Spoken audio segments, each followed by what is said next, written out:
लोगों के द्वारा चुनी हुई सरकार की चलनी चाहिए या किसी एक व्यक्ति विशेष की चलनी चाहिए? ये बेहद गंभीर विषय है। इसके ऊपर कई सारे मुद्दों पे चर्चा हुई, कई सारे मुद्दे पिछले दिनों में उठे हैं। इसके ऊपर मैं एलजी साहब के पास भी गया था मिलने के लिए 3-4 दिन पहले, और मेरी जो बातचीत एलजी साहब से हुई वो भी आज विस्तार से मैं इस सदन के सामने सभी एमएलएज के सामने रखना चाहूंगा। मेरी इच्छा थी कि बीजेपी के साथी भी यहां मौजूद होते और वो भी बात सुनते, ताकि इस चर्चा को एक कंस्ट्रक्टिव रूप दिया जा सकता। समय बड़ा बलवान होता है। कुछ भी परमानेंट नहीं है जिंदगी में, इस दुनिया में कुछ भी परमानेंट नहीं है। कोई अगर सोचे कि मेरी सरकार बन गई, अब जिंदगी पूरे मेरी सरकार रहेगी, ऐसा नहीं होने वाला। आज मेरी सरकार है, कल हमारी सरकार नहीं होगी। हमारी सरकार 5 साल है, 10 साल है, 15 साल है, 20 साल है, कभी ना कभी तो बदलेगी। आज उनकी सरकार है, परमानेंटली उनकी सरकार नहीं होगी। आज है, कल है, परसों है, अगले दिन बदलेगी। आज दिल्ली में हमारी सरकार है, उनके एलजी हैं, केंद्र में उनकी सरकार है। कल अगर भगवान ने चाहा ऐसा भी हो सकता है कि केंद्र में हमारी सरकार हो,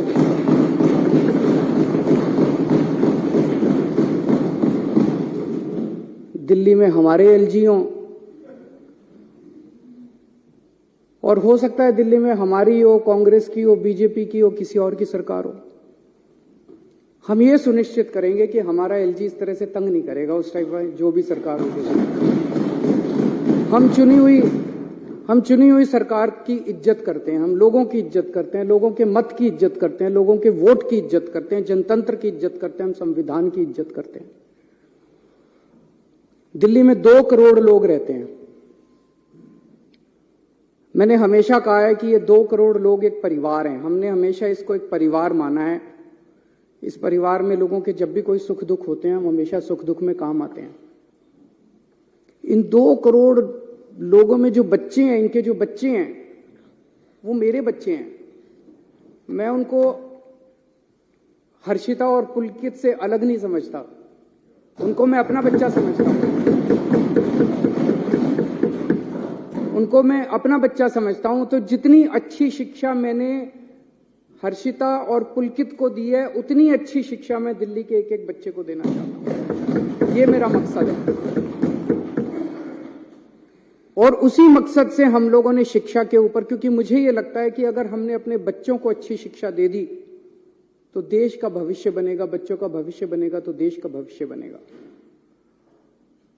उसी को मद्देनजर रखते हुए हमने शिक्षा पे इतना खर्चा भी किया, इतने अच्छे अच्छे शानदार स्कूल बनाए। जो सबसे ज्यादा आज स्कूलों के नतीजे बहुत अच्छे आ रहे हैं। लोग अपने बच्चों को प्राइवेट स्कूल से निकाल के सरकारी स्कूलों में भर्ती कर रहे हैं। शायद 75 साल, आजादी के 75 साल के बाद पहली बार ऐसा हुआ है। उसमें सबसे बड़ा योगदान हमारे टीचर्स और प्रिंसिपल्स का है, और उनको मोटिवेट करने के लिए और उनकी कैपेसिटी बिल्डिंग करने के लिए हमने उनको पूरी दुनिया में बेस्ट से बेस्ट ट्रेनिंग दिलवाई है। हमने बहुत सारे टीचर्स को विदेश भेजा, बहुत सारे टीचर्स को आईएम्स में भेजा, बहुत सारे टीचर्स को अलग अलग यूनिवर्सिटीज में भेजा ट्रेनिंग करने के लिए। 1000 से ज्यादा टीचर्स, प्रिंसिपल्स को हम विदेशों में अभी तक ट्रेनिंग करा चुके हैं। अब 30 टीचर्स और प्रिंसिपल्स को फिनलैंड जाना था ट्रेनिंग करने के लिए। वैसे तो हमारी चुनी हुई सरकार है, मैं मुख्यमंत्री हूं, ये शिक्षा मंत्री हैं। मुख्यमंत्री ने, शिक्षा मंत्री ने कह दिया भाई टीचर फिनलैंड जाएंगे ट्रेनिंग के लिए, तो बस ये फाइनल होना चाहिए। यही तो जनतंत्र है। और जनतंत्र क्या है? अगर मुख्यमंत्री ने और शिक्षा मंत्री ने कह दिया भाई मैं अपने टीचर्स को फिनलैंड ट्रेनिंग कराने जाऊंगा, भेजना चाहता हूं, बस यहां खत्म हो जानी चाहिए थी बात।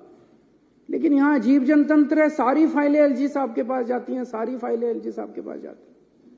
एलजी साहब ने एक बार नहीं 2 बार ऑब्जेक्शन लगा के फाइल के ऊपर भेजा। अभी मैं पढ़ के सुनाऊंगा थोड़ी देर में। 2 बार ऑब्जेक्शन लगा के भेजा। तो जब बार बार ऑब्जेक्शन लगाया जाता है, एलजी साहब कह रहे हैं ना कि मैंने तो मना थोड़ी किया। जब 2 बार ऑब्जेक्शन लगाया, अब तीसरी बार भेजेंगे तो फिर ऑब्जेक्शन लगाएंगे, तो इसका मतलब आपकी नीयत खराब है। एक बाबू क्या करता है, आप अपना लाइसेंस बनाने जाते हो, लाइसेंस बनाने वाला मना थोड़ी करता है, वो ऑब्जेक्शन पे ऑब्जेक्शन, ऑब्जेक्शन पे ऑब्जेक्शन, फिर आप दलाल को पकड़ते हो।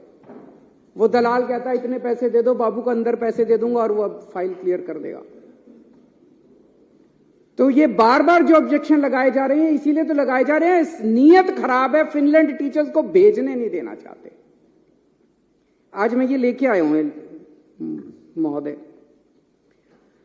बीजेपी वालों के कितने एमपीज ऐसे हैं, ये पूरी लिस्ट है, जो खुद विदेशों में पढ़ के आए हैं। इनकी कभी इनके मां बाप ने कॉस्ट बेनिफिट एनालिसिस करी? कितने एमपी ऐसे हैं जो खुद विदेशों में पढ़ के आए हैं? इनके कितने एमएलए ऐसे हैं जो खुद विदेशों में पढ़ के आए हैं? कभी इनके मां बाप ने कॉस्ट बेनिफिट एनालिसिस करी?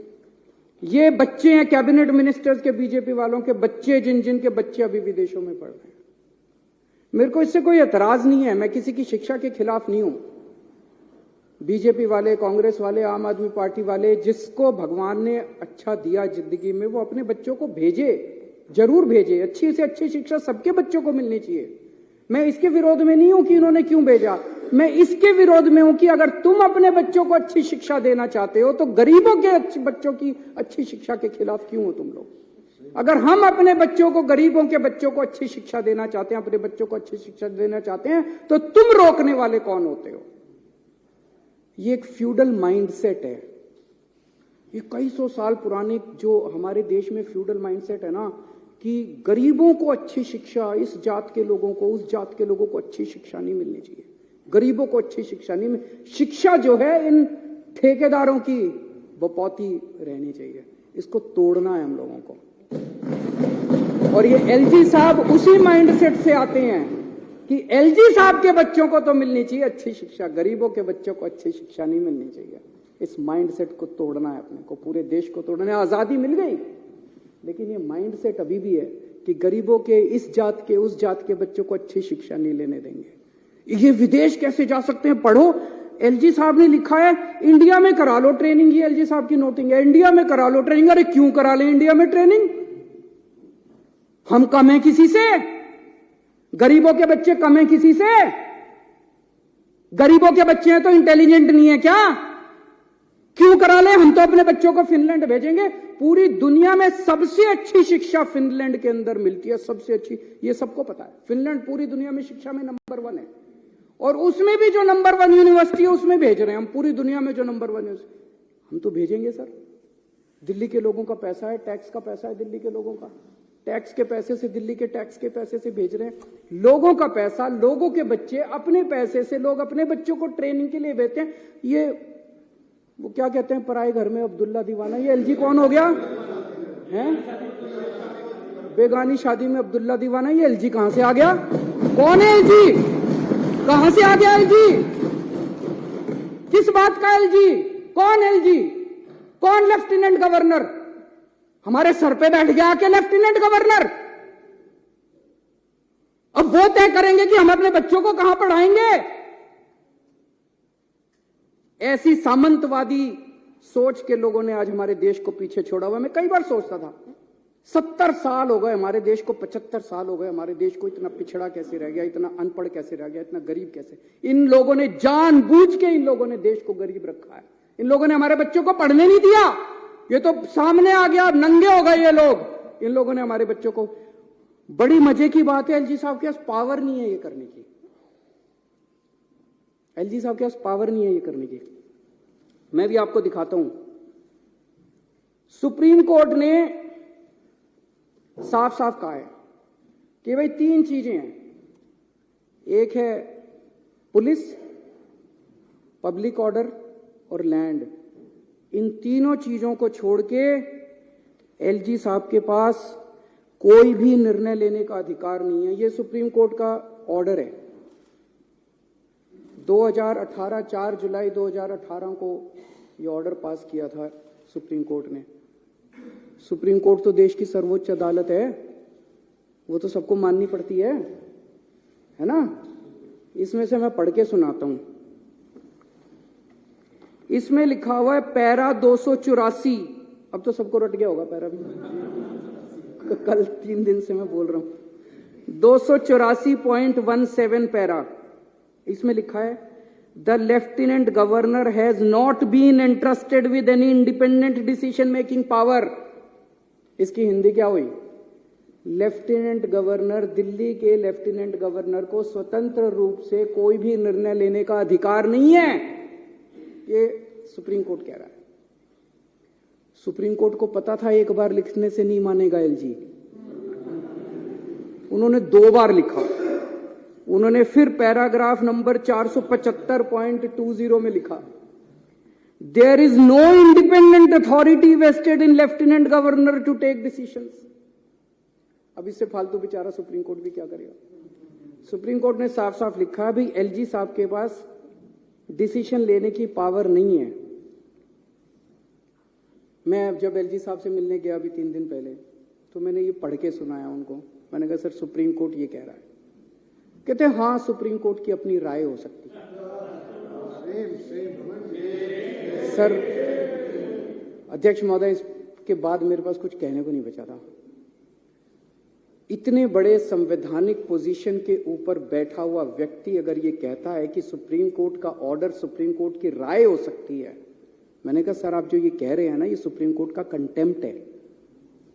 आप ऐसा नहीं बोल सकते। सुप्रीम कोर्ट का आदेश कानून है इस देश का, सुप्रीम कोर्ट का आदेश बाइंडिंग है इस देश के ऊपर, इस देश के हर नागरिक के ऊपर। बोले नहीं, मैं बोले संविधान में लिखा है कि एलजी एडमिनिस्ट्रेटर है। एडमिनिस्ट्रेटर का मतलब शासक होता है, तो मेरे पास सुप्रीम पावर्स है, मैं कुछ भी कर सकता हूं। इसके बाद में क्या कहता, फिर उन्होंने कहा कि मैंने मना थोड़ी किया है। मैंने कहा जी 2 बार आपने वापस भेज दी फाइल, 2 बार आपने लिखा। क्या लिखा? पहली बार लिखते हैं मुझे ये बताया जाए कि क्या डीओपीटी की गाइडलाइंस का पालन किया गया। ये जिस यूनिवर्सिटी में भेज रहे हो, इस यूनिवर्सिटी ने और कौन कौन से कार्यक्रम कराए, इससे क्या ऑब्जेक्टिव हासिल होगा। अरे मैं मुख्यमंत्री हूं, मैंने देख लिया यार सारा। मैंने एलजी साहब को बोला, मैंने कहा सर आप मेरे हेडमास्टर थोड़ी हो, इतने तो मैं स्कूल में पढ़ाई में बहुत अच्छा था, फर्स्ट आया करता था क्लास में थ्रू आउट।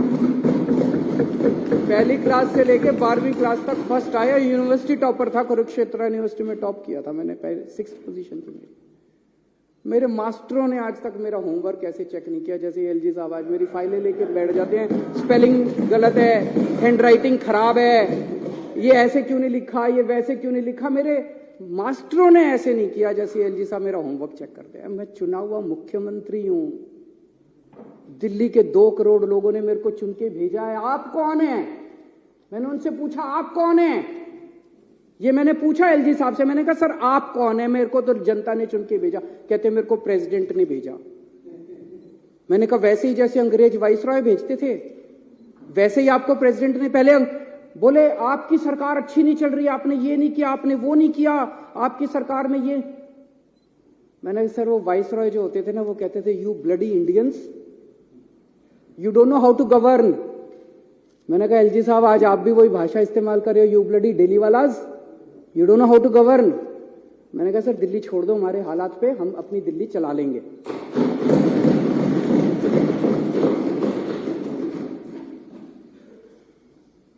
कहते हैं कॉस्ट बेनिफिट एनालिसिस कराओ।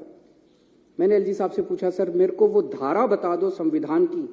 मैं सारे सर ये जो आज मैं लेके आया हूं ना, ये सब लेके गया था मैं एलजी साहब के पास, ये सारी चीजें लेके गया था। मैंने कहा सर ये आपके सामने रखी है, अब मेरे को इसमें दिखा दो आपको कॉस्ट बेनिफिट एनालिसिस ऑर्डर करने की पावर किस कानून के तहत है।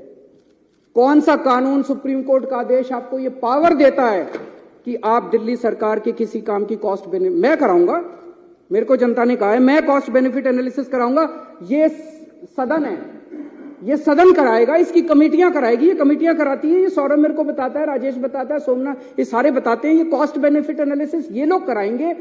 आप कौन होते हो कॉस्ट बेनिफिट एनालिसिस कराने वाले? दिल्ली के अंदर चुनाव हार गए और उसके बाद अब कॉस्ट बेनिफिट एनालिसिस, आपके पास तो पावर नहीं है। मैंने उनसे पूछा, उनके पास कोई जवाब नहीं था। फिर मैंने उनसे पूछा, मैंने कहा सर ये 10 एल्डरमैन कैसे बना दिया आपने?